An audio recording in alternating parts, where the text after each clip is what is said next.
Assalamualaikum warahmatullahi wabarakatuh. Perkenalkan, nama saya Sigit Herdiansyah, Program Studi Manajemen Fakultas Ekonomi, Universitas Galuh. Video ini bertujuan untuk memenuhi tugas komputer bisnis 2. Di sini saya akan mencari artikel Sistem Informasi Manajemen dan Sistem Informasi Akuntansi.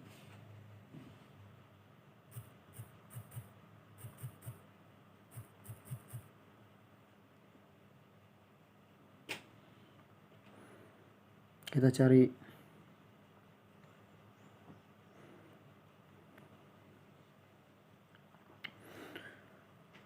Jadi artikel perancangan sistem informasi manajemen di sini, perancangan sistem informasi manajemen data korban bencana berbasis mobile Android. Informasi korban, kerusakan dan bantuan bencana alam di Provinsi Aceh masih dalam tahap informasi tertutup bagi Badan Penanggulangan Bencana Daerah.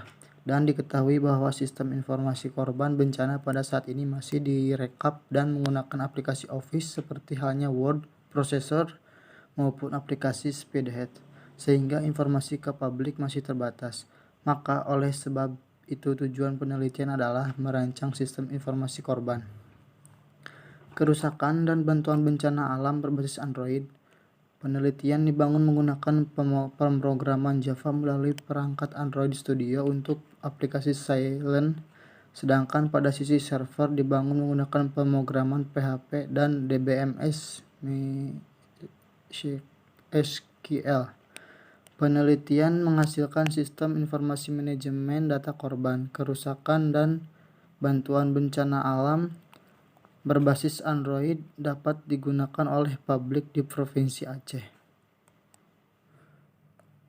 Dan di sini juga saya akan mencari artikel tentang sistem informasi akuntansi.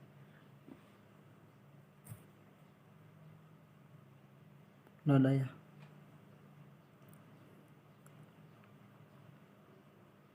Kita cari dulu.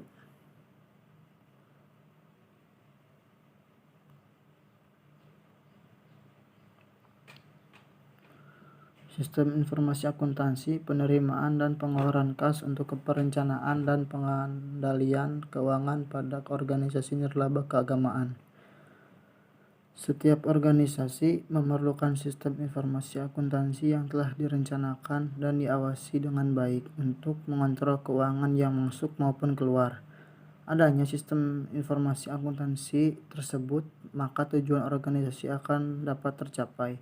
Penelitian ini bertujuan untuk menganalisis efektivitas penerapan sistem informasi akuntansi, penerimaan dan pengeluaran kas dalam rangka perencanaan dan pengendalian keuangan pada Jemaat GMIM Nafiri Malalayang 1. Data yang digunakan yaitu data kualitatif, sedangkan berdasarkan sumbernya menggunakan data primer dan sekunder. Metode yang digunakan dalam penelitian ini yaitu metode analisis deskriptif. Hasil penelitian menunjukkan sistem informasi akuntansi, penerimaan dan pengeluaran kas untuk perencanaan dan pengendalian keuangan pada Jemaat GMIM Nafiri Malalayang 1 telah memadai karena telah sesuai dan memenuhi unsur-unsur pokok suatu sistem informasi akuntansi, yaitu sumber daya manusia, peralatan, formulir atau dokumen, catatan, prosedur, dan laporan, serta telah memenuhi prosedur-prosedur dalam pengendalian internal. Oleh karena itu, sampai saat ini, sistem informasi akuntansi, penerimaan dan pengeluaran kas untuk perencanaan dan pengendalian keuangan pada Jemaat GMIM Nafiri Malalayang 1 dapat berjalan secara efektif. Ya, di sini saya akan menjelaskan tentang saham analisis teknikal dan fundamental. Apa sih saham itu? Saham itu apa? Sebenarnya pengertian saham adalah suatu dokumen berharga yang mampu menampilkan bagian kepemilikan dari suatu perusahaan. Artinya, saat seseorang memutuskan untuk membeli saham, maka sebenarnya orang tersebut sudah membeli sebagian dari kepemilikan perusahaan yang dibelinya. Poin kedua, Segmen saham berdasarkan perusahaan. Pasar sekunder di Bursa Efek Indonesia terbagi menjadi 3 segmen, yaitu pasar reguler, pasar tunai, dan pasar renegosiasi. 1. Pada pasar reguler, transaksi dilakukan dalam satuan lot perdagangan atau round lot. Dalam satuan perdagangan ini, satu lot sama dengan 100 lembar sama saham perusahaan. Penyelesaian transaksi dilakukan pada hari bursa kedua setelah terjadinya transaksi. 2. Pada pasar tunai, transaksi juga dilakukan dalam satuan lot perdagangan seperti pada pasar reguler. Bedanya, transaksi pada pasar tunai hanya berlangsung pada sesi 1 dan penyelesaian transaksinya dilakukan pada hari yang sama. 3. Pada pasar negosiasi, transaksi dilakukan berdasarkan kesepakatan antara pembeli dan penjual, serta menggunakan satuan lembar. Perdagangan pada pasar negosiasi berlangsung pada 2 sesi dan penyelesaian transaksinya juga dilakukan sesuai dengan kesepakatan antara pembeli dan penjual. Transaksi di pasar negosiasi biasanya dilakukan melalui perantara dealer perusahaan sekuritas. Berbeda dengan transaksi di pasar reguler yang dapat dilakukan langsung melalui platform milik perusahaan sekuritas. Poin ketiga. Ini contoh laporan keuangan 5 tahun terakhir. Laporan posisi keuangan neraca PT Astra Agolestari Tbk. Bisa dilihat ya. Ini laporannya selama 5 tahun terakhir.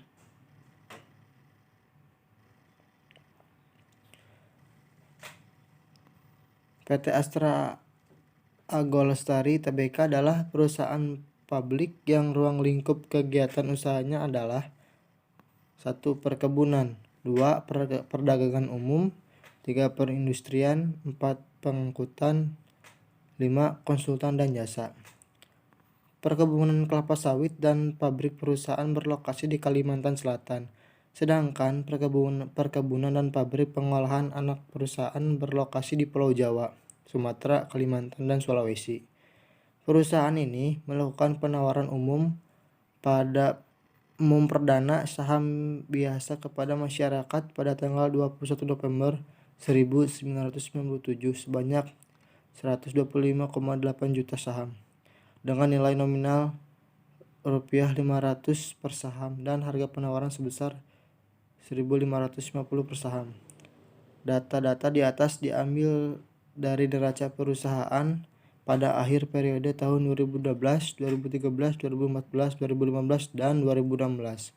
Dari laporan keuangan perusahaan Tbk 5 tahun terakhir di atas, kita bisa melihat bahwa semua komponen laporan keuangan neraca perusahaan Tbk yaitu 1. Total aset mengalami kenaikan, 2. Total liabilities atau penurunan, 3. Total equity kenaikan.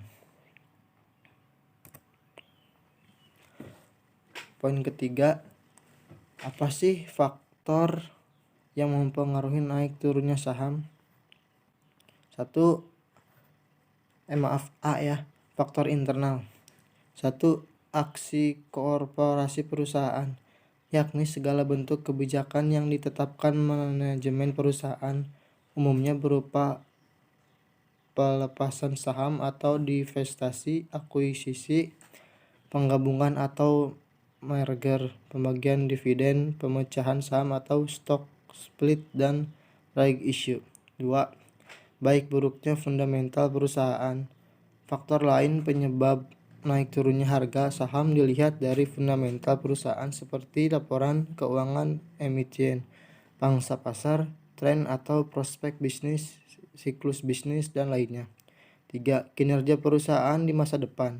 Biasanya banyak analisis atau pengamat memprediksi kinerja suatu emiten dalam beberapa tahun ke depan, melihatnya dari sisi pembagian dividen, utang modal, laba perusahaan dalam periode tertentu. B. Faktor eksternal. 1. Ekonomi makro. Tingkat inflasi, deflasi, dan naik turunnya suku bunga acuan Bank Indonesia merupakan faktor yang dapat menyeret harga saham naik atau turun. Contohnya, ketika inflasi terkerek naik, harga saham akan bergerak. Selanjutnya berpengaruh pada indeks harga saham gabungan. 2. Kurs rupiah terhadap dolar AS. Pergerakan kurs rupiah terhadap dolar AS juga menjadi penyebab naik turunnya harga saham. Bila mata uang Garuda menguat, biasanya harga saham perusahaan eksportir royo-royo. Tapi sebaliknya jika melemah, yang merah membara adalah harga saham perusahaan importir. 3. Panic attack. Berita seputar politik dan ekonomi tertentu membuat resah investor. Akhirnya investor ramai-ramai menjual sahamnya dan berdampak pada harga saham ikut merosot. Investor tidak pikir panjang. 4. Kebijakan pemerintah. Kebijakan disahkannya UU Cipta Kerja contohnya menjadi salah satu pendorong laju IHSG beberapa waktu lalu. Harga saham emiten di sektor perbankan dan konsumen tidak terpengaruh kebijakan tersebut, termasuk demo anarkis yang terjadi. 5. Kemunculan bandar saham. Bandar saham yang dimaksud di sini adalah investor pemilik modal besar untuk bermain saham. Mereka ini biasanya berasal dari kalangan korporat atau kaum borjuis yang sengaja memanfaatkan media untuk menguntungkan dirinya sendiri. Poin kelimanya ya, jumlah dan daftar saham berdasarkan abjad.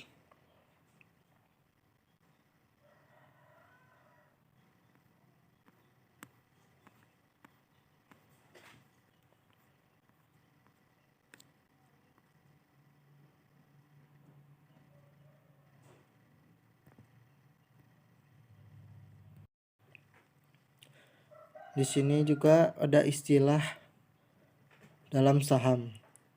1. HK. HK adalah hajar kanan, artinya untuk calon pembeli suatu saham yang sedang rally akan langsung membeli, harga di offer dengan maksud menghindari antrian dan agar bisa dapat langsung mendapatkan barangnya tersebut. 2. Haki. Haki adalah hajar kiri, artinya untuk penjual yang akan menjual barangnya di harga bid atau harga di bawah harga pasar saat itu, dan biasanya dilakukan oleh penjual saat harga saham tersebut turun. Bullish.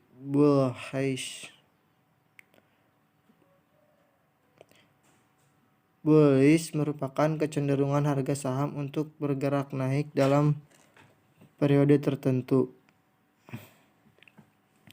Bullish.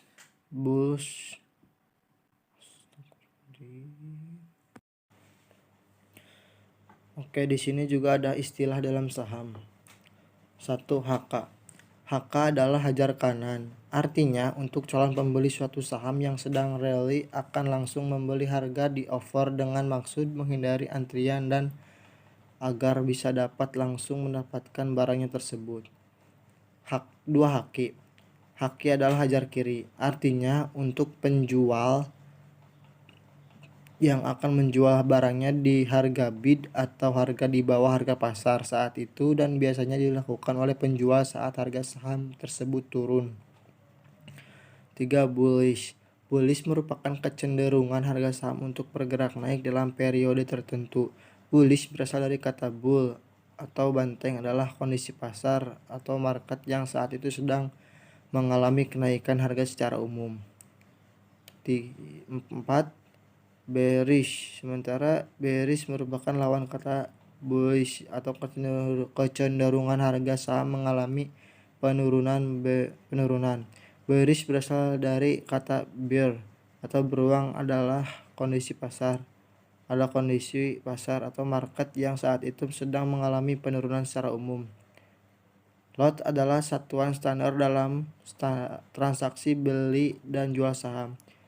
Fraksi harga adalah perubahan pergerakan kenaikan ataupun penurunan harga saham yang ditransaksikan di bel. Dividen adalah bagian keuntungan yang diberikan kepada pemegang saham dan telah disetujui oleh RUPS. Untuk dividen sendiri bisa berbentuk tunai ataupun saham lagi. Cum-date adalah hari di mana masih mendapatkan hak dividen sampai ditutup pada akhir perdagangan di buy jam 16.00. Bid adalah penawaran atau minat beli, antrian beli suatu bursa berjalan. Offer adalah penawaran jual, antrian jual saat bursa berjalan. Cut loss adalah upaya menjual saham saat dalam posisi rugi untuk menghindari kerugian yang lebih besar atau banyak. Capital gain adalah selisih antara harga beli dan harga jual. Capital loss adalah kebalikan dari capital gain, yaitu suatu kondisi di mana investor menjual saham lebih rendah dari harga beli. Di sini juga ada menabung di bank vs menabung di saham. Menabung adalah sebuah kegiatan memisahkan sejumlah uang untuk disimpan dan uang tersebut masih dapat digunakan sewaktu-waktu jika diperlukan. Menabung biasanya dilakukan untuk tujuan jangka pendek, sedangkan berinvestasi adalah kegiatan menyimpan uang untuk kebutuhan yang jangka panjang dengan tujuan utama mendapatkan keuntungan lebih. Perbedaannya meliputi 1. Kemudahan dalam mengakses. Dengan menabung, kamu bisa mengakses uangmu kapanpun dan dimanapun. Berbeda dengan investasi, saat kamu menginvestasikan sejumlah uang, maka kamu gak bisa mengakses hasil investasi secara mendadak karena ada ketentuan periode pengambilan hasil investasi. 2. Risiko dan bunga. Bicara soal risiko, menabung bisa dikatakan punya risiko yang sangat kecil karena sistem keamanan yang sudah cukup canggih dan tentu saja terpercaya. Semua nasabah dari bank tertentu juga pasti akan menikmati bunga tabungan tahunan yang ditambahkan pada rekening mereka masing-masing. Namun jumlah yang diberikan tentu saja tidak terlalu besar karena potensi imbal hasilnya lebih besar, maka resiko akan kehilangan dalam investasi pun lebih besar ketimbang tabungan. 3. Bentuk atau produk. Tabungan pada umumnya berupa uang yang disimpan di bank sebagai tabungan atau deposito. Dalam investasi terdapat beberapa jenis produk. Namun pada umumnya ada dua jenis investasi, yaitu investasi melalui aset real yang dapat kita lihat bentuk fisiknya seperti emas dan properti. Ada juga investasi dalam bentuk keuangan yang dilakukan melalui berbagai produk pasar modal seperti reksadana, saham, dan obligasi. 4. Fungsi. Tabungan merupakan pilihan yang tepat karena dapat kita gunakan sewaktu-waktu. Sementara investasi memiliki fungsi sebagai pemenuhan kebutuhan jangka panjang dari hasil pengembangan aset yang kita miliki. 5. Kemudahan akses dalam simpanan. Saat menyimpan atau menabung, kamu mungkin hanya perlu memindahkan uang tersebut ke bank atau meminta bank untuk melakukan perdebatan secara langsung dari tabungan. Investasi yang prosesnya seperti membeli sesuatu meskipun prinsipnya sama seperti bank yang memindahkan uang ke sebuah rekening. 6. Profit investasi lebih besar. 7. Profit tabungan rendah tapi minim risiko. 8. Pilihan investasi beragam. Oke, di sini ada soal terakhir, membuat akun di aplikasi RTI Business, Stockbits, dan Neohost. Di sini saya sudah ada di dalam Play Store-nya ya. Sebenarnya saya sudah mendownload ketiga aplikasi tersebut dan sudah membuat akunnya. Ini aplikasi RTI Business, Stockbits, dan Neohost ya. Ini saya sudah membuat akunnya.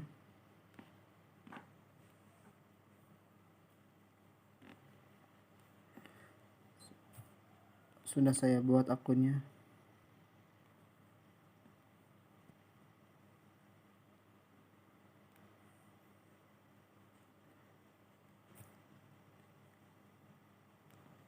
Oke, sekian dari video saya. Mohon maaf apabila banyak kekurangan dan kesalahan. Wassalamualaikum warahmatullahi wabarakatuh.